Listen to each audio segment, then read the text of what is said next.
years, he has developed a multiform art practice involving installations, sculptures, time-based media, websites, virtual realities, and holograms. His research focuses on the real and speculative behavior of light, as well as on the emergence of organic shapes and patterns by means of technological processes. At the Epfl is developing this project, Light-Oriented Ontologies, with different, let's say, partners and collaborators, but mainly in dialogue with the Epfl Center of Imaging for Imaging, so Loren Donati, but also the Laboratory of Applied Photonics Devices and the Optics Laboratory, among others. Alan, the floor is yours. Fantastic. Thank you very much, Julia, for this introduction. Good evening, everybody. Yes, I'm Alan Bogana, so I will avoid again to myself. And yeah.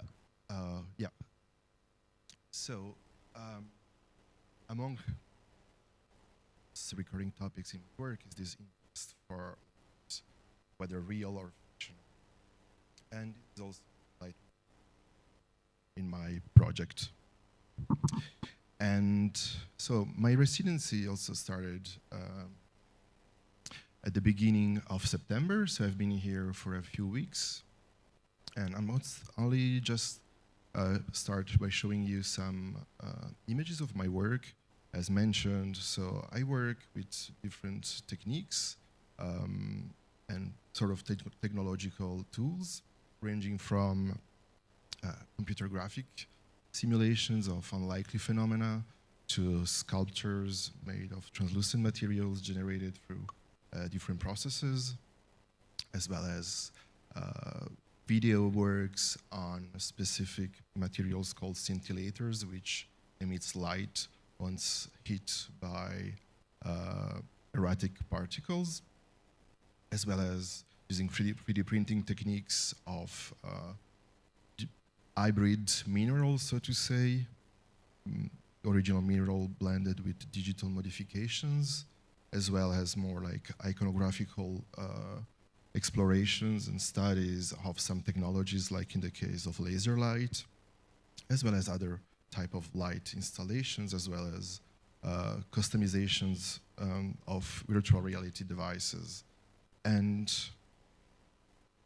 my residency will last until the end of December, and so I still find myself in a more exploratory and research phase, so to say, and I've been focusing on unique interactions between light and matter at very small scales, such as experimental applications of volumetric 3D printing techniques with light of inorganic and organic materials, various forms of photonic structures, metamaterials, as well as holography. And this different interests brought me to spend very meaningful time with researchers from mainly 2 labs, which very warmly welcomed me, and also having a desk there, basically, with the Laboratory of Optics and Laboratory of Applied Photonic Devices, as well meeting people from the Center of Imaging. And other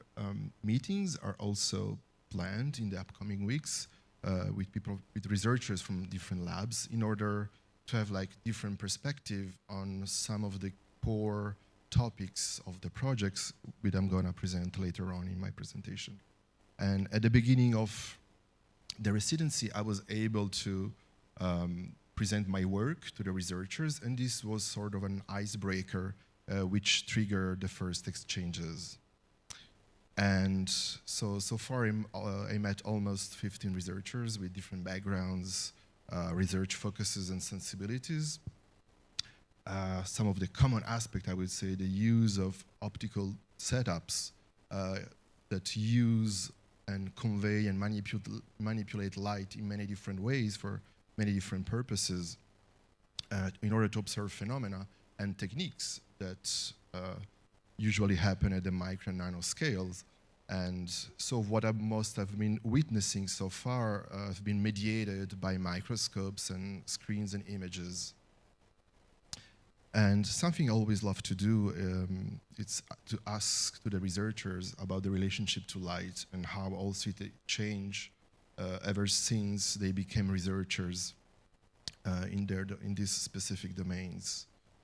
And as mentioned, one of the sort of core interests for me was has been this volumetric 3D printing technique with light, which also brought me actually to this interest for organoids. Organoids are simplified and miniaturized man-made organs for specific purposes for in lab testing. And so all these inputs and exchanges are nourishing the project Light-Oriented Ontologies, which for me at the moment is more of an sort of an empty shell in which I want to infuse meaning by developing speculative narratives that questions our redefinition of life and the threshold between living and inanimate matter. And so some of the ideas I'm considering, it's looking at life from the unlikely perspective of light as some sort of thought experiment. Something like what it means to be a photon, for example. And the outcome, I would say, or one of the most visible one in the form of artworks of my residency will take the form of a multimedia essay in which objects and footages will play the role of props for these speculative narratives. And the project is inspired by, it also inquires into specific philosophical currents like posthumanism and panpsychism. And without going into too many details of this ism, the common ideas that arises and interest me in these concepts, it's that humans are not at the center of the universe, as we might thought in the past, and how to imagine a non-anthropocentric mindset, if ever possible. And that's, yeah, pretty much it about my presentation. So thank you very much for the attention, and thank you very much for to Epfl and to all the people from the labs and Center of Imaging and Collège des Humanités for welcoming me and making this residency possible.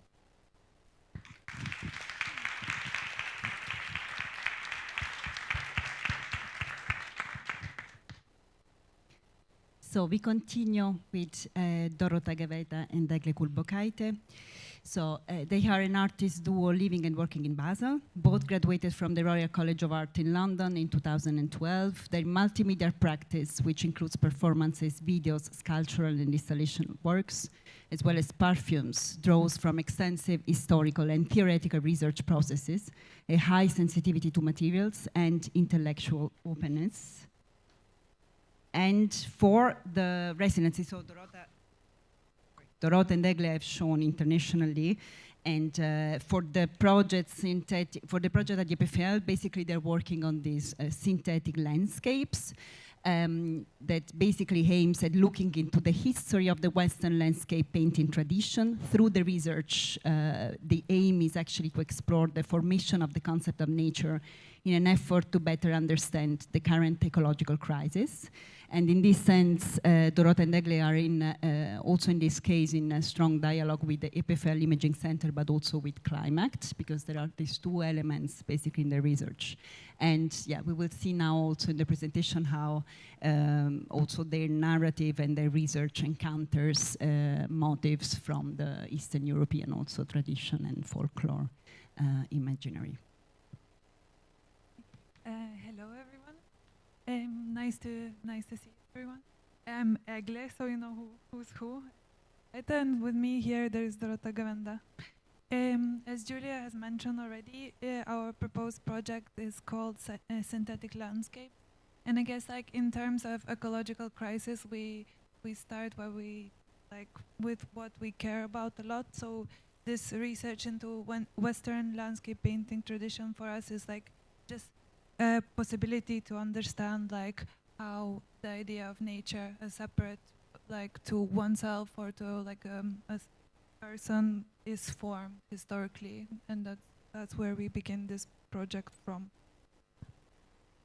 And so we work in multiples across performance, painting, sculpture, fragrance, as Julia said, but also mainly video installation. We work at this intersection because we're interested in the moment where language breaks down and one genre morphs into many. So transfusing different bodies of knowledge across space and time, we nurture a research type of practice that weaves together seemingly disparate fields such as ecology and technology, science and magic, non-human intelligence, and shared speculation. A strong interest in folklore runs through our work, weirding the relationship between the body and the landscape through storytelling. It opens up alternative states and temporalities through queerness and magic. It often grafts onto the non-visual, the non-linear, machine-hallucinated, olfactory, ritualistic, as stories loosely tethered together by language. Fact, fiction, and theory intertwine, infused with sense, chants, and mythical characters. And how we arrived at this residency enter the hyper-scientific is through our previous work. In the past we have employed a lot of synthetic imagery of nature, whether from photographs to animations, like from fields of flowers to morphing forests. And we have produced it with open source generative adversarial networks. And we were interested in working further with this kind of technology, and that's how we decided to apply for this residency. I mean, for us, it's also interesting to start this project to look at critically at the artist's position, also in forming this distance between human and environment through presenting kind of framed nature and presenting, let's say, through a painting tradition, nature some a source for extraction, whether you show the landscape of a forest or as a hunting ground, or you show a field as enclosure, someone's property. And I guess as artists you want to be self-aware and critical in how you produce the images and how you participate in the system of alienation, I guess. So this project will be a bit about that. So as Julia mentioned, the project is titled Synthetic Landscapes, and it will amount to us producing a 2-channel video installation which will be presented there in February. For this video work, we are collaborating with the imaging department and also Climax.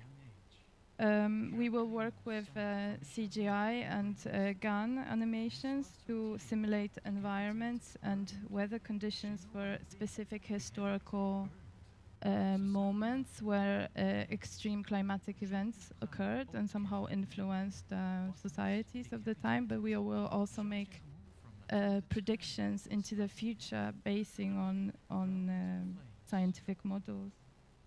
So I guess even though we won't really develop a simulator for climate, we will collaborate with AI to interpret actual data. So in a sense, the project is also one of translation, of research into a narrative, which I guess helps relate to the environment in different ways. And then just to say more about the video, so video will unfold like a dialogue between two characters. So on one screen you will see an archetypal Eastern European peasant, and on the other like a Slavic demon whose name Pounica. So Pounica is like it's a known girl. Like she appears to peasants in the hottest part of the day, like in the summer, and like in this kind of moment of extreme heat and delusion. And she speaks to the peasants and like asks them like intensely like the most difficult questions. And if the peasant fails to answer these questions, she would like cut off their head or like strike them with illness. So in a way for us it's a bit like this dialogue will be a bit like in some way like a metaphor, like also just possibility like to answer difficult questions in terms of like changing climate also, so this kind of urgency, like to think while affected, like also at the same time, and to kind of foster change in the moment. Yeah, I guess that's it for us. Thank you.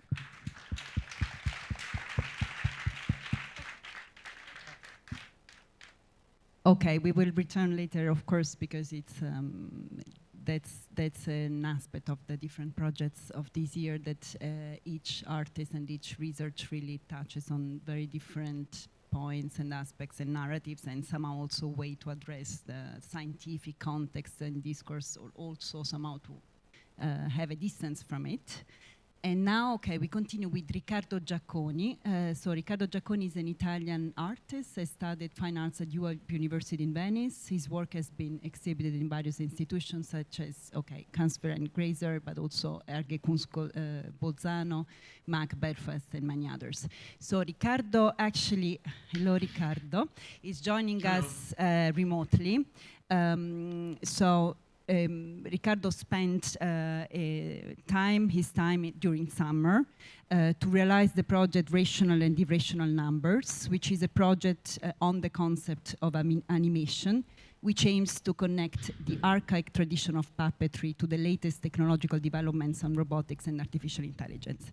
So during his sort of intensive stay at the Epfl, Riccardo originally started meeting Professor Jamie Pike and the Reconfigurable Robotics Lab and the research and scientists working in the lab, but also gradually actually exploring the different departments at the Epfl working on robotics. And yes, Riccardo, please. Yes, so thank you, Julia. Basically, my research has been related to a lot of conversations and images that I recorded during my time at the Epfl. So if that's okay with you, I will share some of the images I recorded, which will be part of my work, and then I will speak over those images. Okay.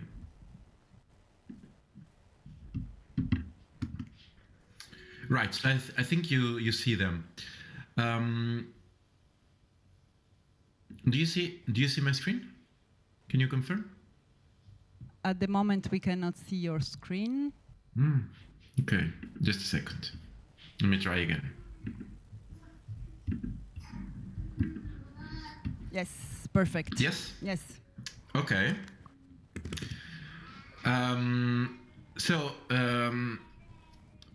Basically, as Julia said, I had the chance to meet Jamie Pike, Professor Pike, at the RRL, and she was really welcoming in my research. Then I also had the chance to meet a lot of the researchers in her lab, as well as other researchers from two other labs, so the BioRob lab, and I also had the chance to meet Professor Åke Eisbert, and a couple of researchers from the LASA lab, so basically 3 labs dedicated to robotics.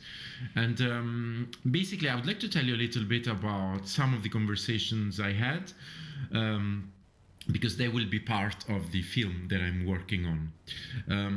For example, the first time I met Professor Pike, I asked her, which can be a very, very banal question when you're coming from the outside and you meet somebody working on robotics. So I asked her about the so-called singularity, right? So basically, if a time will come where we will no longer understand how these machines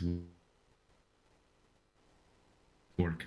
And her reply was already to me very surprising and very effective, because she said, we really don't understand them. And she said, we are sci-fi makers. We are writing our own science fiction already. And then when I asked her about, I told her about my project with puppets and with this sort of archaic idea of animation, which if you want is connected to magic and action at a distance. She says, yeah, even in our work, there's a leap of faith all the time, because these machines, they become alive. And that's why we feel joy every time we turn them on and they actually move. And then she said, it's like a prayer. we always say as a mantra, let it work this time, let it work this time. After that, I met Mete, and I spent some time with him, a researcher in the RRL lab. And Mete is working on a robotic arm. So you may have seen an image of him animating this robotic arm. He told me, we are not copying humans. He said, robots are tools to achieve a better version of us. And he said that with these machines, what these machines will do, they will make us at some point superhuman. So they will change, for example, the way we perform music or play sports.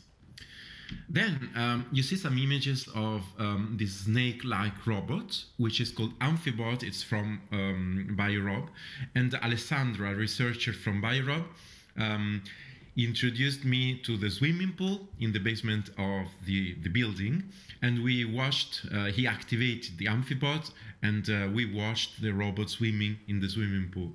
And with them, we talked about, and especially with Professor Eisbert, we talked about the fact that robots are not necessarily about studying the shape of things to come, of future things.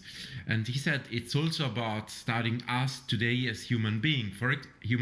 For example, the way we move.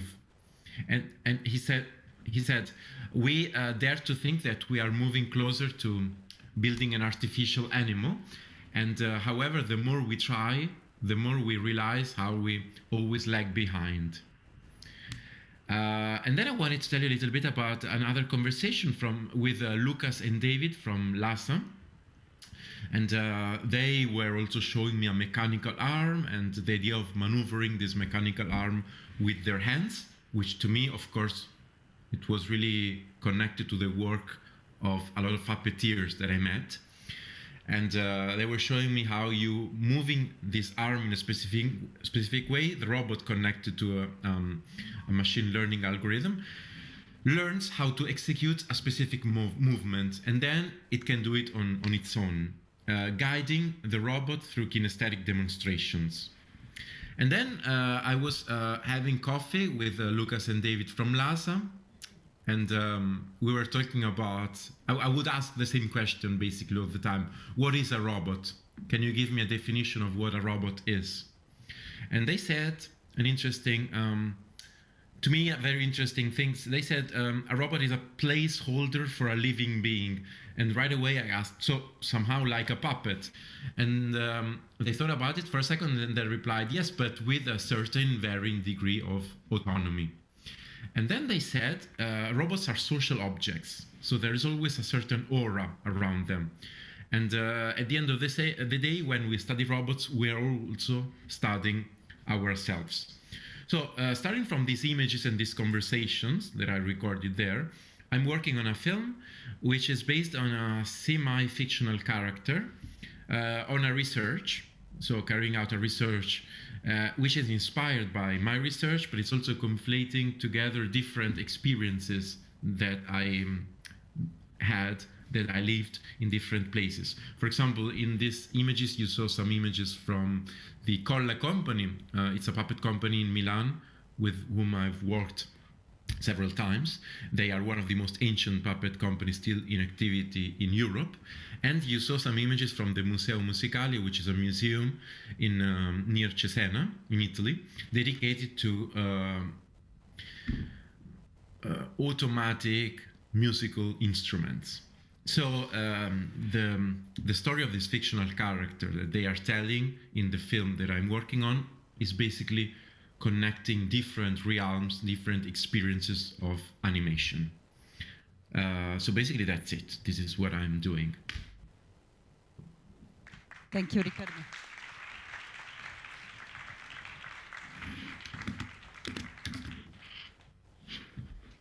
Okay, thanks, Riccardo. And thank you. Yeah, stay with us, of course, because we will continue afterwards the conversation.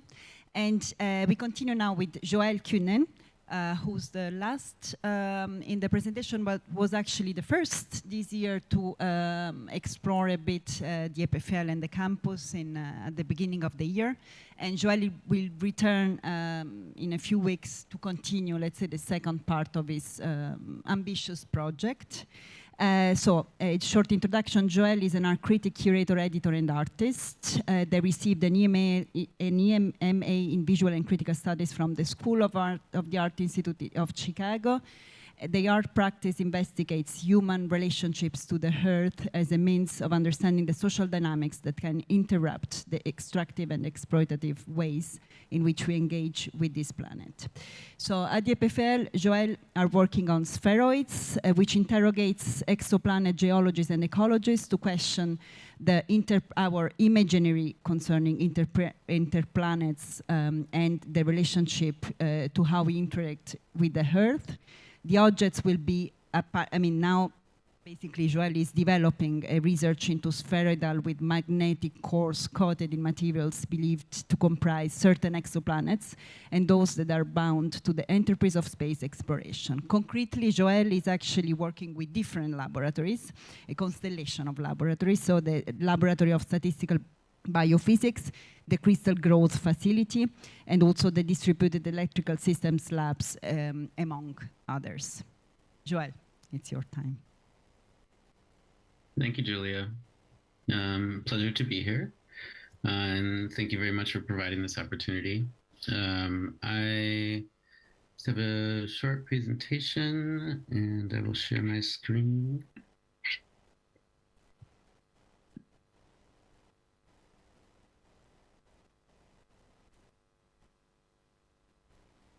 Okay. You see this okay? Yes. Okay, great. So on February 6, 2018, SpaceX launched Elon Musk's Cherry Red 2010 Tesla Roadster convertible into space. The event was live streamed and 2.5 million people watched as a mannequin in a spacesuit sitting in the driver's seat with one hand on the wheel headed for heliocentric orbit. Lauded as genius marketing for Tesla and rationalized as a dummy payload to test SpaceX Falcon Heavy rocket, this event set a tone for how humans would interact with space at the advent of commercial and touristic excursions into the outer atmosphere and beyond.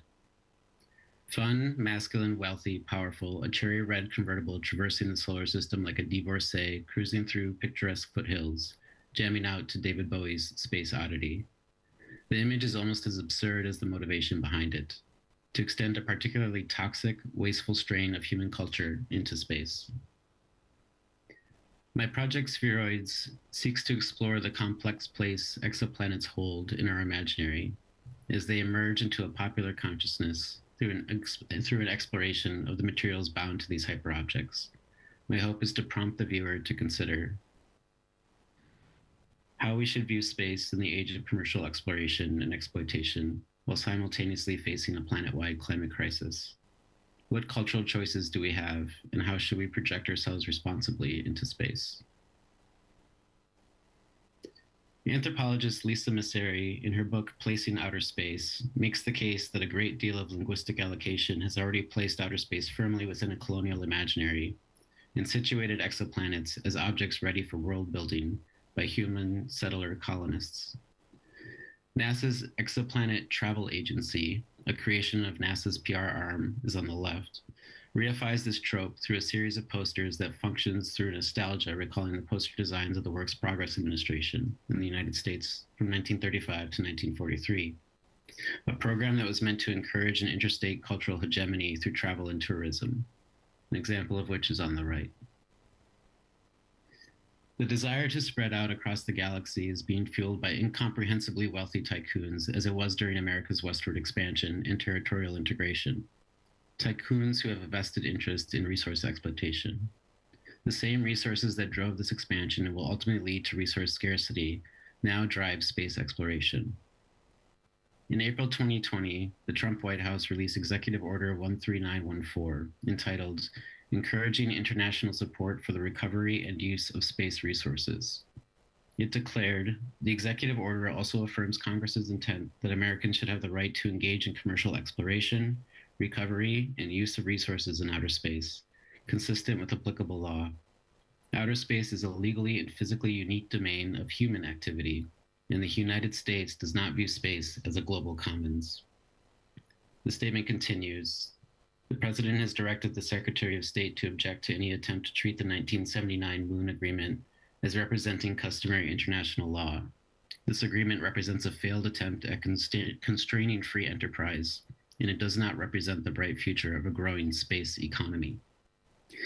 The administration will seek every opportunity to work with commercial, international, and non-government organizations to ensure that American ideals of transparency, partnership, free and fair trade, and private enterprise are part of humanity's expansion in space. 5 months after this executive order, NASA opened bidding from companies to provide the first commercial extraction of extraterrestrial resources on the moon. 4 companies received funding for the project: Lunar Outpost, Maston Space Systems, iSpace Europe, and iSpace Japan. The realm of space has moved from a scientific interest to military concern to commercial opportunity.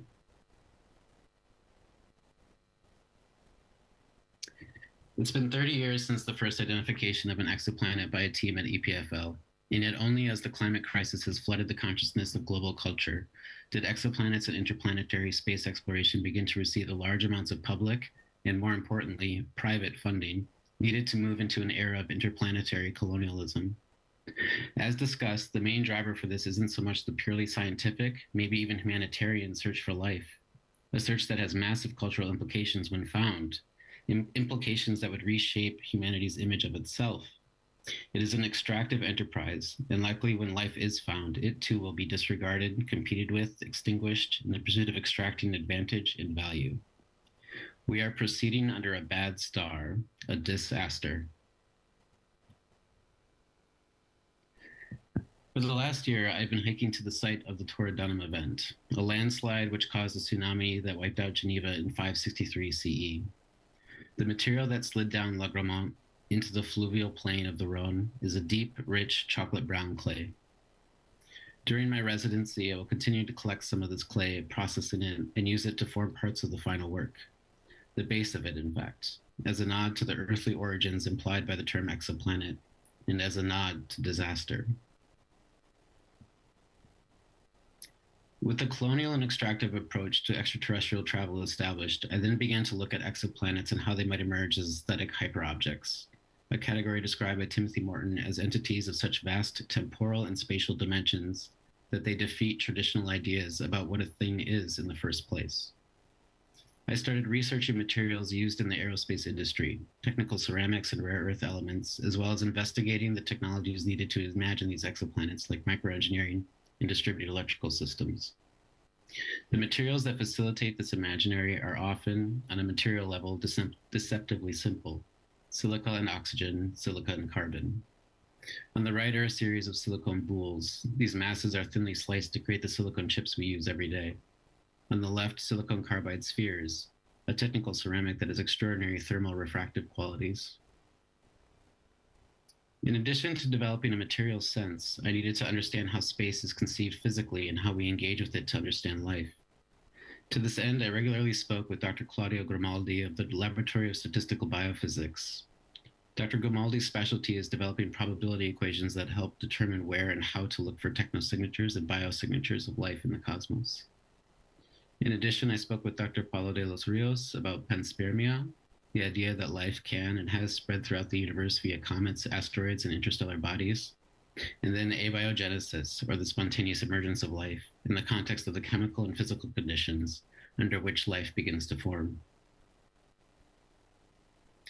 As biologist Nick Lane has outlined in his book, The Vital Question, it is the geological and therefore chemical conditions, the interactions between the mineral and liquid elements on Earth, acids and bases, the exchange of electrons, that tended towards life until one microbe found a suitable habitat inside another, and complexity exploded. Chemical and thermal gradients, dynamic equilibrium, led to symbiosis. Difference amongst the conglomerated world set the conditions for life to take hold, and then life itself became part of the chemical and physical equilibrium we know now. In geologist Marsha Borner-Rood's book, Timefulness, she elegantly outlines the roles archaic living organisms have played in developing the geologies of the present moment, from the iron-rich deposits that we mine to be able to build our cities, to the oxygen atmosphere that is now necessary for most life on Earth. These conditions found their origin in the insertion of life into chemical loops and pathways. Looking at these pathways, at the geological conditions that support life systems, I became fascinated with the mineral olivine. The magnesium ferrosilicate is prolific on Earth, making up 50% of the Earth's mantle. It contributes to natural carbon sequestration cycles and tectonic subduction. With the help of Dr. Yun Liu and Dr. Arnaud Magret at the Crystal Growth Facility, we were able to grow 2 olivine crystals using a laser floating zone apparatus from natural olivine mined in Norway. Greenish blue, a more earthly color, is hard to imagine. It is soft enough to allow the mantle to bend and shift, and can absorb carbon dioxide in a ratio of 1:1 by weight. This aquamarine crystal, its presence between the temperature gradients of the outer core and the crust, are one of many elements in a dynamic equilibrium between geological and biological entities that allows for life as we know it. Over the first 2 months of my residency, I wanted to get to know this material, to see where it could lead me as I considered the larger project. Currently, I'm experimenting with using it as a crystal oscillator to develop a sound work that will accompany the sculptural work of spheroids. At times, the investigatory part of artistic practice can feel disconnected from the final art object, but it is an essential part of a process that I view as led by material. Material has a knowledge itself, it has a sense. This doesn't mean it speaks or instantiates its own sense of self, but it is a window into the greater logic of its chemical composition, a series of compositional tendencies for how it interacts with the world around it, an atomic sociality, so to speak. I have begun to understand that life throughout the cosmos is inevitable. The chemical processes from which life developed here on Earth are the same processes that work throughout the universe. Other suns exclaim atoms of the same elements that form the world we know. These elements react and interact in the same ways that we know. In short, the universe isn't an exotic place ripe for touristic travel and exploitation, but one that is radically familiar and deserving of care.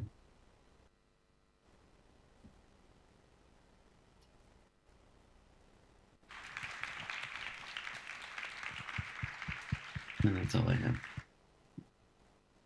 Thanks, Joel, for this beautiful presentation. So what I'm actually myself considering while seeing, of course, as you see in all the different projects, there are many themes and many, let's say also an aim of this program is also to bring, let's say in this highly scientific context, a few perspectives and also theoretical directions which are not necessarily discussed in this, I mean, at the Epfl, but perhaps, I mean, they belong more to the humanities. And of course, it will be also the aim of our exhibitions then in January and February also to actually open up a real debate about the themes that you are all developing in your projects. And as you see from these presentations, I mean, we are in the process of developing these different works. Today, precisely to highlight a bit also the platform that we are trying to, let's say, offer here with this program and at the Epfl. So we have Lauren Donati and Nicolas Tréteau. So Lauren Donati, Epfl Imaging Center. Lauren will present the Imaging Center, but just to say one of the reasons why it's, of course, extremely interesting for us to have this dialogue and collaboration. So interdisciplinary at its core, imaging requires the convergence of numerous skills and types of expertise with huge potential for new developments that draw on all aspects of science and engineering. At the Epfl, over 90 groups perform world-class research in imaging, ranging from the atomic scale to the cosmological and spanning a broad range of applications. So now Lauren will tell us more about the Imaging Center, but just to say, of course, that it constitutes an extremely fascinating also ground for artists actually to explore and to include somehow in their research and work. Yeah, and thanks a lot, Julian. I think the number of times I've heard images in the last 4 presentations is a testimony to that. So, yeah, so I'm the head of the EPFL Center for Imaging. So it's the mission of the center is to nurture advanced imaging at EPFL from the development to the use. So it's a rather new center on a fairly, let's say, old technique. But the reason why EPFL decided to have a center dedicated to that technology is that imaging is similarly to art. I mean, images is are pretty much everywhere. So whether you want to, observe very small structures like atoms, or you want to, get information on galaxies, very often you'll rely on imaging to get information. So there are many types of technologies in science to get information on the physical processes you're interested. But obviously, I mean, seeing a visual interpretation, or like knowing how object interacts with each other in a visual way is extremely important.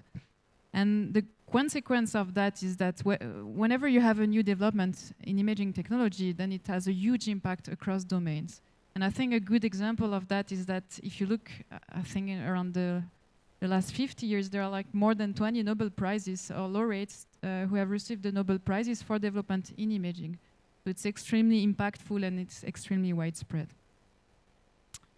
And it's a bit of the same at EPFL, so I mean, I don't want to go too much into the details, but basically we have more than a quarter of the labs at EPFL that either work in the technology or with the technology. And I think a good anecdote also to illustrate how wide and important the community is that, so I do spend some time during my days going a bit around campus to meet some people or some meetings.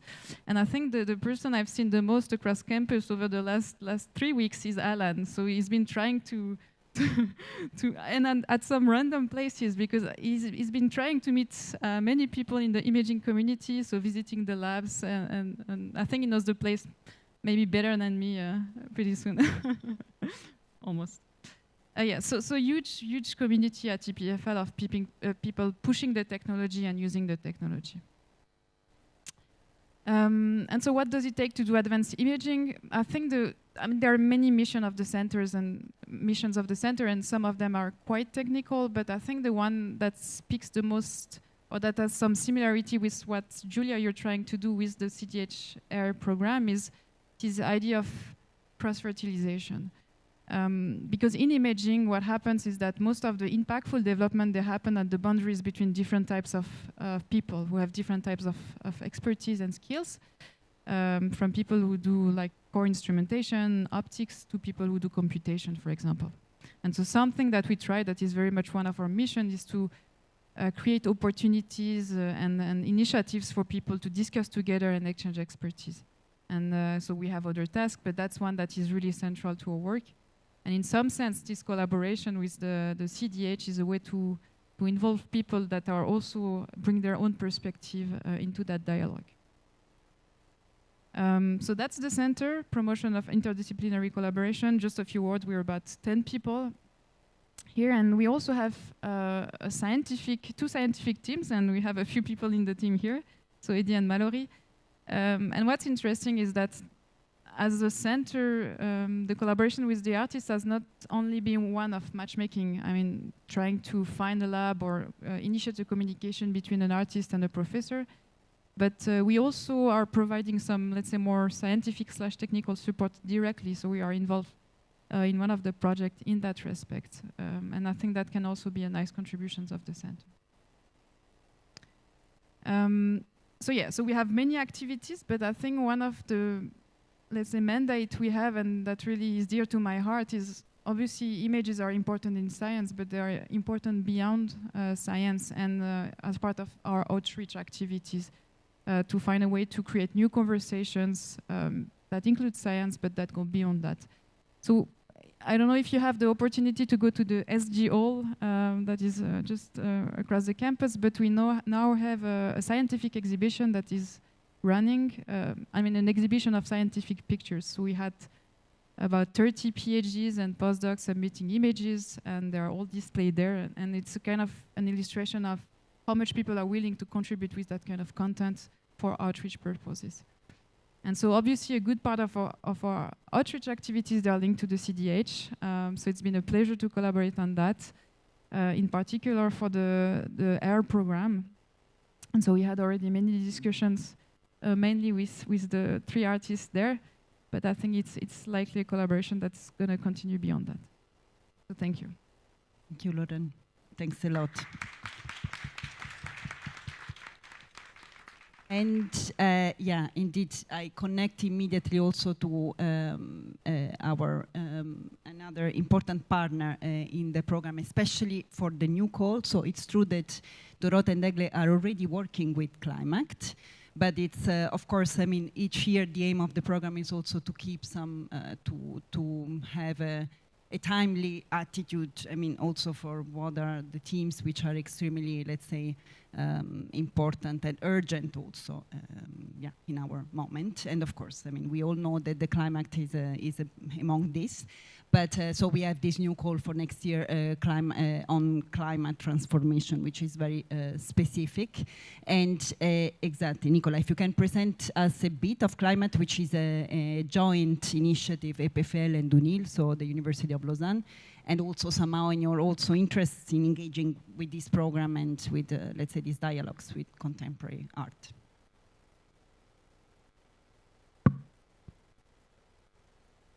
Thank you very much, Julia.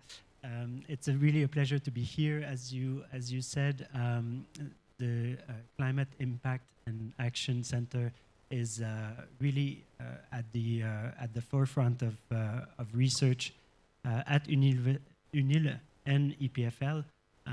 It was the goal of both institutions to really be able to present more systemic approach to climate change research, and that. Oops, I think the slides are going too fast. I don't know if we can fix this.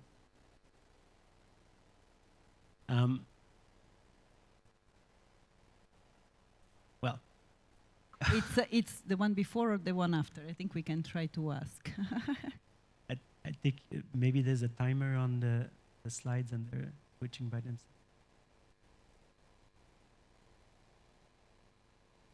The next or the previous? This doesn't change anything. No, but we can control it remotely, I think. Perhaps. I'm pretty sure it's my mistake. So probably in the transition, the timer. Sorry about that. So.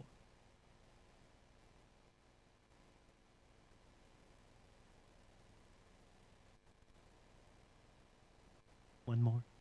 So our mission is okay. So our mission is really based on four pillars to reinforce interdisciplinary research on climate change between UNIL and EPFL, to work on implementation projects that have climate positive impacts, to increase the visibility of UNIL and EPFL climate and sustainability research in Switzerland and abroad. And finally, and I think this is why we're here today, it's to create bonds between academia and civil society to facilitate the ecological transition, with the goal of all of these together to really push us towards a deep transformation of our society to be able to attain a sustainable society and an inclusive society. So within this mission, we do a lot of activities, but really at the core of Climact is a community of researchers. There's about 60 labs from both UNIL and EPFL that are affiliated to the center. And we've also launched what we call the Climact Scholars, which is a group of early career researchers from both institutions, so PhD and postdocs that are also interested in being engaged with their research towards finding solutions to climate change and to work across boundaries of the two institutions and across scientific boundaries of natural science, engineering, and social sciences. We also organize quite a bit of events. I'm going to come back to this maybe a bit later. I'm presenting here two of our largest interdisciplinary, inter-institution across Switzerland projects here, with the aim of not necessarily telling you exactly what we're going to do in them, but to show a little bit what's important to us. So the first one that is directed by Michael Lenning, who's the co-director of Climact, is really about how will the society, Swiss society in the future, organize its energy system, and how will society organize the round? Is it socially acceptable? How can we make it more socially acceptable?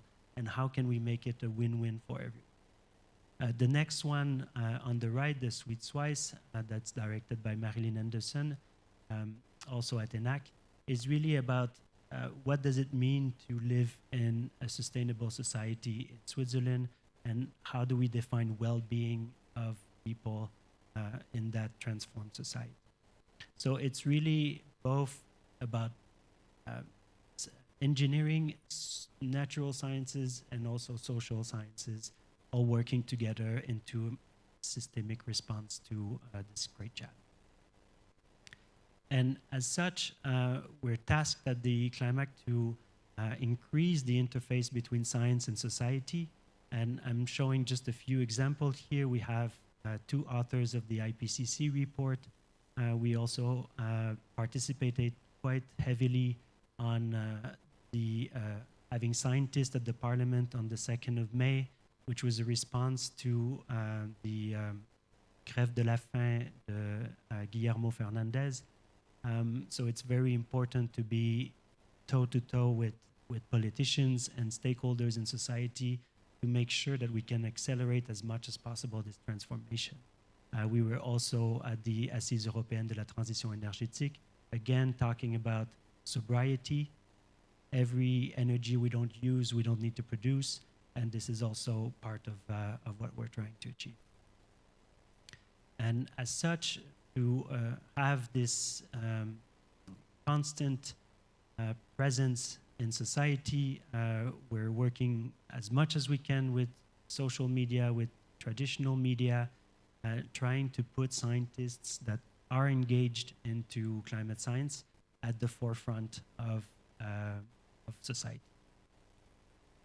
And finally, we are prioritizing 4 pillars of society as being extremely important into accelerating the transformation. These are the politics, industry, media, and arts. And we are organizing 3 events with the 3 first, the politics, the industry, and the media. We already had the first event with politicians last week, and how we're engaging now with the Artist in Residency program is really part of this larger strategy, not only to push science towards society, but listen to what society has to say to scientists so that we can have real engagement. Through these engagement, we're talking about diagnostics, where we are today, how is the relationship between, for example, artists and scientists, or politicians and scientists. How can we exchange, collaborate, and work towards interpreting what's happening in society today so that we can find solutions, we can accelerate the transformation, we can better communicate, we can be also inspired by arts in particular, and see how this new society, sustainable and inclusive, can really inspire us towards this transformation. So I'm here representing our full team that I'm showing on the screen today. Charmili is here in front with us, and the rest of the team is really really doing the work behind the microphone. So thank you very much. Thank you, Nicola.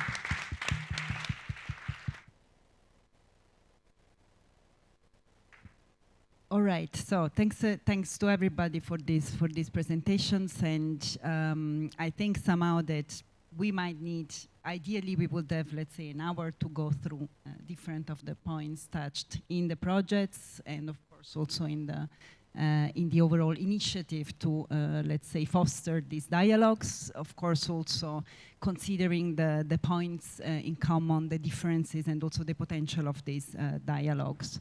And as anyway, also to basically link to what Loren said, of course, it's true that with the, let's say, with the the wonderful opportunity to be, let's say, to work also together with Alan Eglė, Dorota, Riccardo, Joel on this project, and of course with the partners. It's true that every project really has presents a different approach and a different way of exploring science, being it, let's say, with a very clear object of, let's say, when scientists and engineers can improve and contribute, in some cases technically, in other cases conceptually.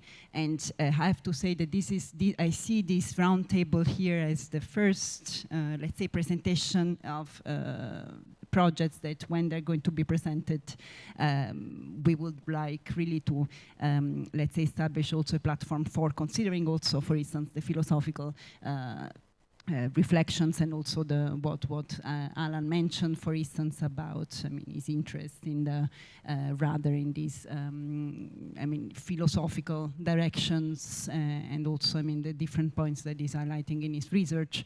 With Eglė and Dorota, also this extremely interesting link also to let's say folklore and magic, and how all these very different contexts and discourses can actually then let's say live together in at the Epfl, for instance, or in the framework of this program.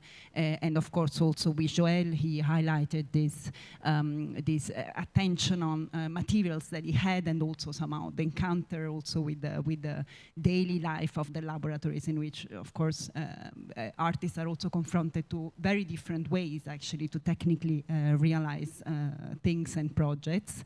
And Riccardo also, I think, what I can say also from my knowledge of the project, that what he presented, the work is going to be very different from what he presented, despite him having presented a video footage that he basically took during his stay at the Epfl.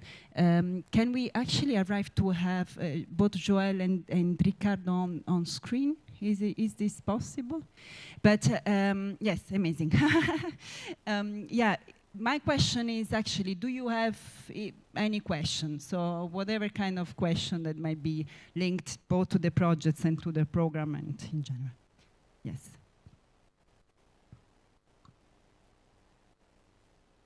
Thank you very much, Julia. Would you allow me a critical question to all the artists here? I'm the biggest fan of arts and artists. We have many in our family. But here, let me be a devil's advocate for a moment. We have all these big problems in the world: climate, biodiversity, inequality, etc. And thinking carefully, of course, these are not problems, but symptoms of the same problem, which is that the people think in a certain way and perceive the world wrongly. Now, we've had great artists working on this for decades. This is not new that artists are aware of that. And somehow, why are we collectively failing in changing the humanity's perception of itself and the world? With all the artistic talent working on this, why is it not working better?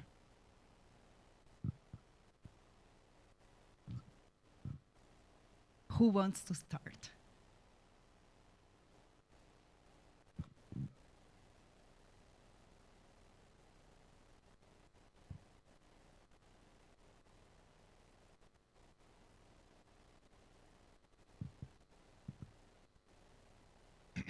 So, yeah, thank you for this challenging and also important question. I think it's everybody's responsibility in this planet to ask himself these sort of questions on every level of what they do and how they live as citizens. As before being an artist, I'm also a citizen, and it's also by these means that I also feel responsible for many activities. Also have an ecological consciousness, and so on. And at the same time, I don't think that every activity of every human being, or me as an artist, have to focus on those big questions all the time.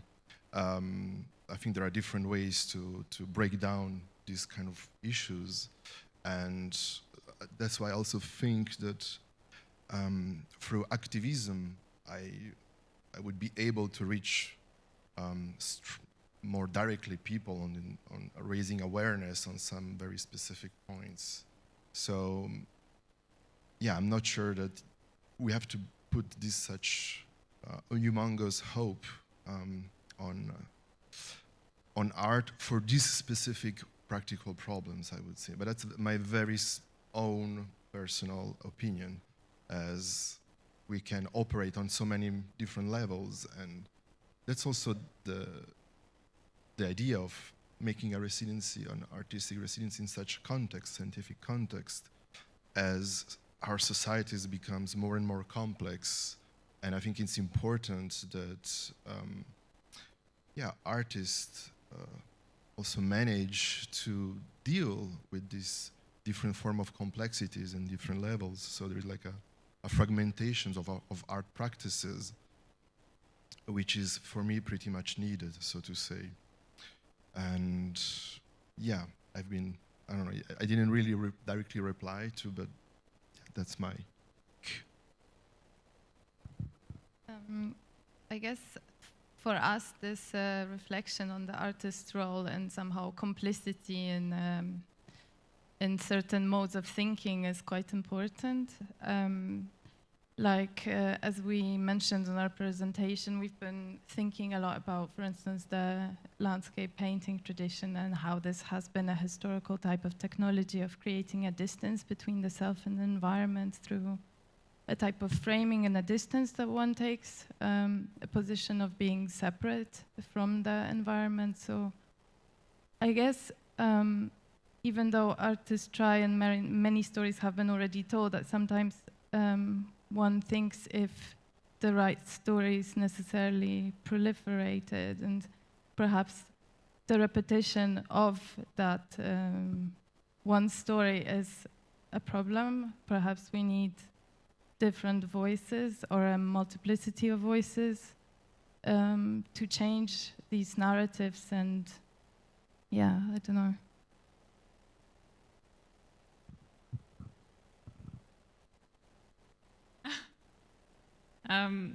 Can I answer if I'm not an artist? Yeah, I can go ahead, thanks.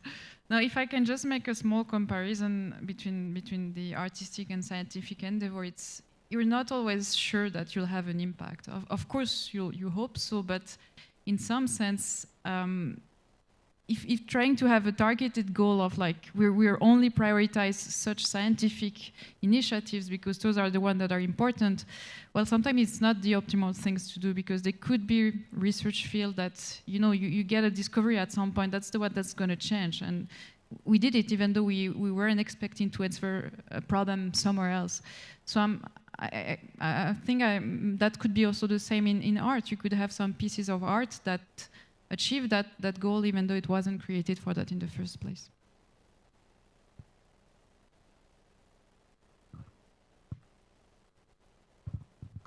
Ricardo, Joel, do you have comments or reaction on this?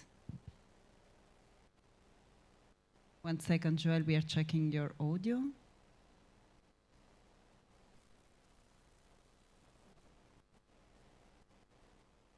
Oh no. Yes? Can you hear me now? Perfect. Yes. Yeah? Okay. Well, I think it's important to remember that we're all instruments of culture. That it's not just an artist's responsibility to act responsibly in the world. And I wouldn't take such a fatalistic approach as the question implies, because culture has changed very quickly in the last century alone. And I think as technology pushes us to change culturally quicker and quicker, we have this responsibility to be really like cognizant actors within that exchange between technology and who we are. Yeah. Riccardo, if you have any comment. Yes, I think I agree with a lot of what has been said already. I just want to reiterate the fact that the question implied that somehow humanity is failing at responding to the current situation. And I don't know if that's as simple as that. First of all, because humanities, I don't think it's totally separate or in any way separated from science, first of all. And then because if somebody was talking about multiplicity, and I would also say complexity. I mean, if culture or humanity is able at least to provide some complex answers or complex images, I think that's already important, because otherwise we would be left with very simple answers and very simple images, and I don't think that's the way to go.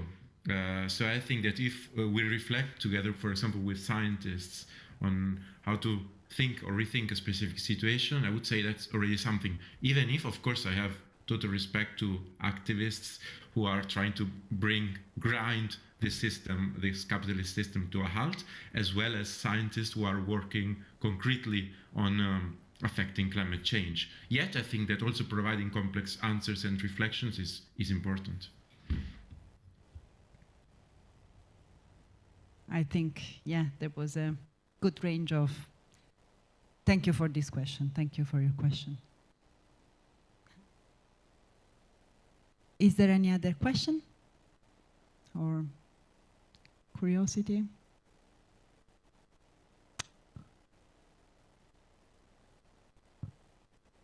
Yeah, I'm very curious because you could be producing your art without being here, without having to interact with the weird people that are scientists, and like what advantage is there for you to be here, to be in this program, to interact with scientists instead of interacting with any other part of society to produce your art?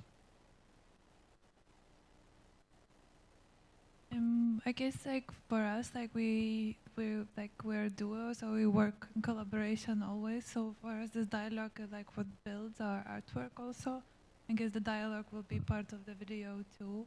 So I think this is like the first encouragement, you know, in our practice.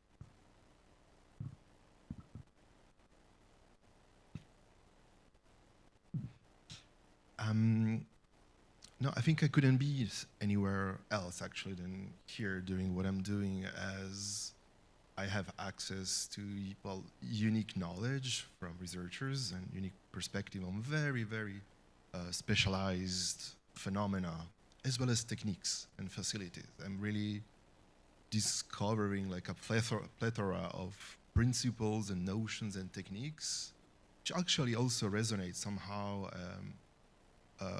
on things that I've been doing in the past as an artist at my scale, at the meso scale, so to say, and at the same time I really find out things that I could not find anywhere else. So that's also what makes it so special. And at the same time I was also kind of surprised of seeing how specialized it is, and also actually the need for these interdisciplinary hubs, which are, I really think they're fundamental to help dialogue between scientists and having now artists so as well, because also we need to find a common language to communicate between each other, between like artists and scientists, but also between scientists and scientists. That's also something I really just find out by talking with people from different fields, who barely also manage to find some very specific notions in common. So yeah, for me it's kind of, I could only do this here, I would say, and not on my own. Ricardo, Joel, do you have anything to add to this? Yeah, I can say that if I was not there, I mean, of course, now I'm not there, but if I was not there for my research time, it's not like I would be in a void drawing from memory. I mean, my work is always connected to encounters with people, and what happens there could only happen there. Plus, my work in this case is about conversations, so it could only be made there. Joel? I think artists and scientists share a fundamental curiosity about life and existence and experience. And having conversations with scientists who are working usually in very like siloed, abstract applications of knowledge, and being able to draw that out into broader metaphors that can be kind of redescribed or rearticulated into a way that develops more of a mass understanding is really useful, both for like myself as an artist, but also I think for instances where arts and science can collaborate. And then of course there's like the physical reality of like being able to use high-powered lasers to make a crystal, which can only happen at a place like this. So. Thank you. It's also I mean part of this story also in the arts that somehow it's true that there are specific contexts that can really foster some ideas actually both ways, because gradually for us the more and more is also to understand how this can impact both sides, of course, and it's yeah. So, and I think today we had a good first idea of, let's say, how we are trying to establish this platform here in this program at the Epfl in the Enter the Hyperscientific. Okay, so we are heading to the end of our, I think, evening. If there are no other questions, also because we could go all together to the following presentation of the work of Vanessa Billy. And thanks again, it was really a great pleasure. Thanks to all of you for participating in the conversation, and thanks really for joining us today. It's really a big pleasure to see you here and start sharing a bit the work that we are doing here at the Epfl at the College of Humanities. Okay, have a nice evening then. Thank you.